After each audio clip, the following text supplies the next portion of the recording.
بات یہ چل رہی تھی کہ ہم 24 گھنٹے میں جو کام کرتے ہیں وہ 3 طرح کے ہیں. پہلی قسم یہ ہے کہ عبادت کے طور پہ کام کرتے ہیں، جیسے نماز پڑھتے ہیں، قرآن پڑھتے ہیں، صدقہ دیتے ہیں، حج عمرہ کرتے ہیں. تو میں نے عرض کیا تھا کہ جو کام عبادت کے طور پہ کرتے ہیں اس میں نیت کا صحیح ہونا ضروری ہے. اگر آپ اللہ تعالیٰ کی رضامندی کے لیے، اللہ کی خوشنودی کے لیے وہ کام نہیں کریں گے تو قیامت کے دن اس پر عذاب ہوگا. دوسری قسم وہ کام جو ہم اپنی ذاتی ضرورت پورا کرنے کے لیے کرتے ہیں، جائز کام ہے، اپنی ذاتی ضرورت پورا کرنے کے لیے کرتے ہیں، جیسے کھانا کھاتے ہیں، ملازمت کرتے ہیں، تجارت کرتے ہیں، سوتے ہیں. تو اس میں اگر اچھی نیت کر لیں گے آپ تو آپ کا یہی کام جو ذاتی ضرورت کے لیے آپ نے کیا ہے وہ عبادت بن جائے گا اور اس پر آپ کو اجر ملے گا. اور اگر آپ کی نیت اچھی نہیں ہے تو گناہ نہیں ہے، لیکن آپ مٹی کو سونا بنا سکتے ہیں اچھی نیت کر کے. اس پہ بھی بات ہو گئی تھی. تیسرا کام جو ہم سے ہوتا ہے وہ گناہ کے کام ہے، جو اللہ تعالیٰ کی ناراضگی کے کام ہے. اس میں اچھی نیت لاکھ کر لیں آپ، وہ گناہ ہی رہے گا. بلکہ گناہ کے کام میں اچھی نیت کرنا در حقیقت یہ مذاق ہے اللہ رب العزت کے ساتھ، اللہ رب العزت کے دین کے ساتھ. اس سے بہت احتیاط کرنی چاہیے کہ گناہ کا کام ہے تو پھر اگر آپ اچھی نیت کر رہے ہیں تو اس کا مطلب ہے آپ گناہ کو گناہ ہی نہیں سمجھ رہے، آپ کو ندامت ہی نہیں ہے. تو توبہ کی توفیق کیسے ہوگی؟ بھائی دیکھو، ایک آدمی جو ہے وہ چوری کرتا ہے، ڈاکہ مارتا ہے، بڑی اچھی نیت ہے. کیا اچھی نیت ہے کہ غریبوں کی مدد کروں گا. ایک آدمی کرپشن کرتا ہے، صبح سے لے کے شام تک خوب رشوت لیتا ہے. جی کیوں کر رہا ہے؟ جی رمضان میں عمرے پہ جاؤں گا. تو چاہے آپ عمرے پہ کیا عرش پہ جانے کی نیت کر لیں، چوری چوری ہی ہے، کرپشن کرپشن ہے، حرام حرام ہے. آپ کی اچھی نیت کرنے سے وہ کام جو ہے وہ درست نہیں ہوگا.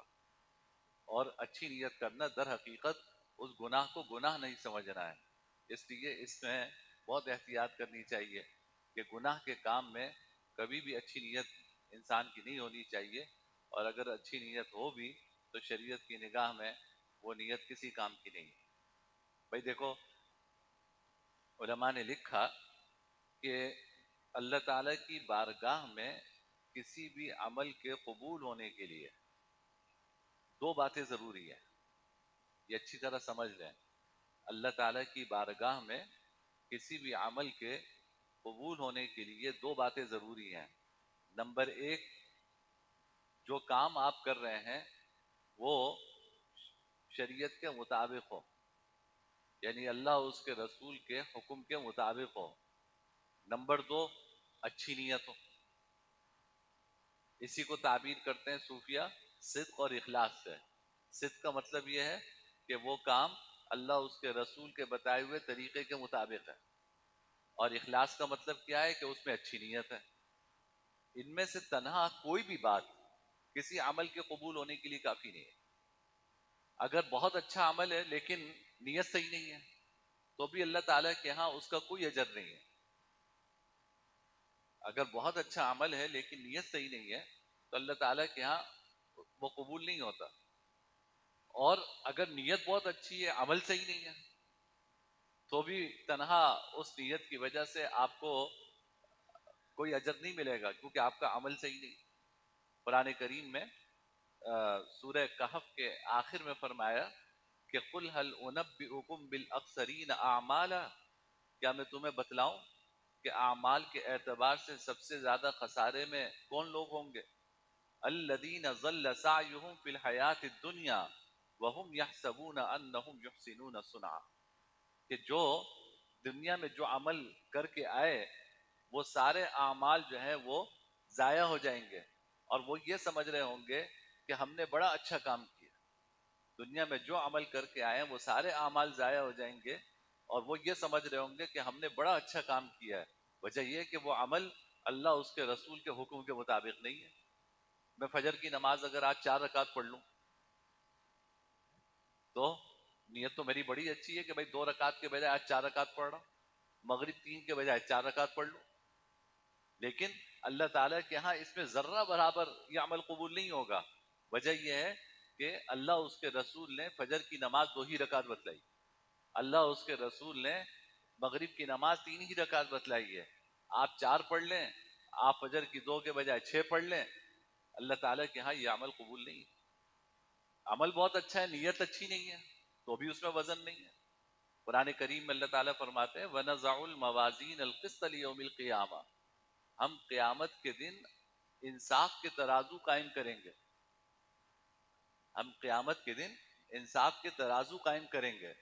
اب آپ دیکھیے بڑی عجیب بات ہے یہ، ترازو میں چیزوں کو تولا جاتا ہے، گنا نہیں جاتا. اللہ تعالیٰ قیامت کے دن انصاف کے ترازو قائم کریں گے. ترازو کس کام کے لیے ہوتا ہے؟ گننے کے لیے نہیں ہوتا. اگر کوئی چیز گن کے دینی ہے تو ترازو کی ضرورت ہی نہیں. لیکن اللہ تعالیٰ اعمال کو تولیں گے. اب اعمال کو جب تولا جائے گا تو اس کے اندر وزن 2 ہی باتوں سے پیدا ہوگا، ان دونوں چیزوں سے پیدا ہوگا. عمل شریعت کے مطابق ہو، نیت اچھی ہو. جتنی نیت اچھی ہوگی اتنے اعمال آپ کے وزنی ہوں گے.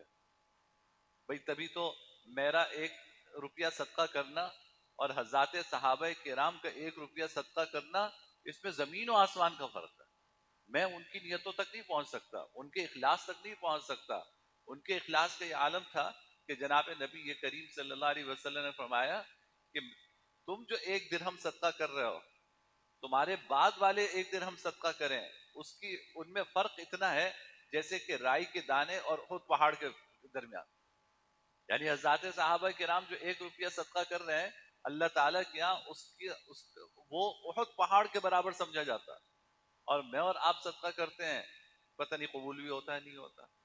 تو اس لیے دونوں باتوں کا خیال رکھنا ضروری ہے کہ عمل شریعت کے مطابق ہو اور نیت اچھی ہو. اگر عمل شریعت کے خلاف ہے تو جتنی اچھی نیت کر لیں وہ قبول نہیں ہے. بھائی دیکھو بدعات جو ہیں وہ گناہ کا کام ہے.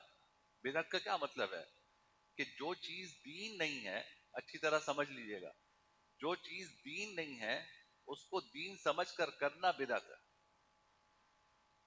سادی سی تعریف ہے. بدعت کسے کہتے ہیں؟ جو چیز دین نہیں ہے اس کو دین سمجھ کے کرنا بدعت ہے. اب دین کیا ہے؟ وہ جو اللہ اس کے رسول نے بتلایا ہے، بس وہ دین ہے. اس کے علاوہ میں اپنی طرف سے کسی چیز کو دین بنا دوں اور اس کو دین سمجھ کر کروں تو یہ بدعت ہے. اور حضور نے فرمایا کہ کل بدعہ ضلالہ، ہر بدعت گمراہی ہے. وکل ضلالہ تہدی الی النار، اور یہ گمراہی آگ کی طرف لے جاتی. اب بدعت کرنے والا اپنے لحاظ سے تو بہت اچھی نیت کے ساتھ کام کر رہا ہوتا ہے، یعنی اس کے خلوص پر شبہ نہیں ہے، لیکن وہ عمل صحیح نہیں ہے. وہ ایسی چیز کو دین قرار دے رہا ہے جو دین نہیں ہے، ایسی چیز کو دین قرار دے رہا ہے جو دین نہیں ہے. تو چاہے کتنی اچھی نیت ہو، اللہ تعالیٰ کیا اس کی کوئی حیثیت نہیں ہے. یہ گمراہی ہے، یہ گمراہی ہے. جیسے اب بہت ساری مثالیں، جیسے ہمارے ہاں مرنے جینے سے متعلق نہ جانے کتنی بدعتیں، تیجا، 40واں برسی.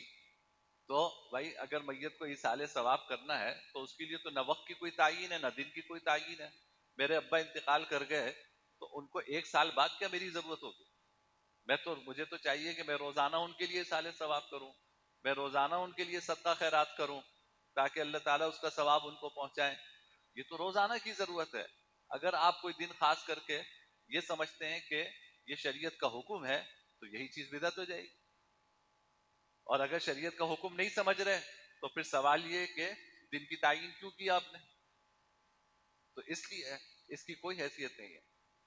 نیت بہت اچھی ہوتی ہے بدعت کرنے والے کی بھی، لیکن چونکہ شریعت کے مطابق وہ حکم نہیں ہوتا، وہ کام شریعت کے مطابق نہیں ہوتا، اس لیے اللہ تعالیٰ کی بارگاہ میں وہ قبول نہیں ہوتا.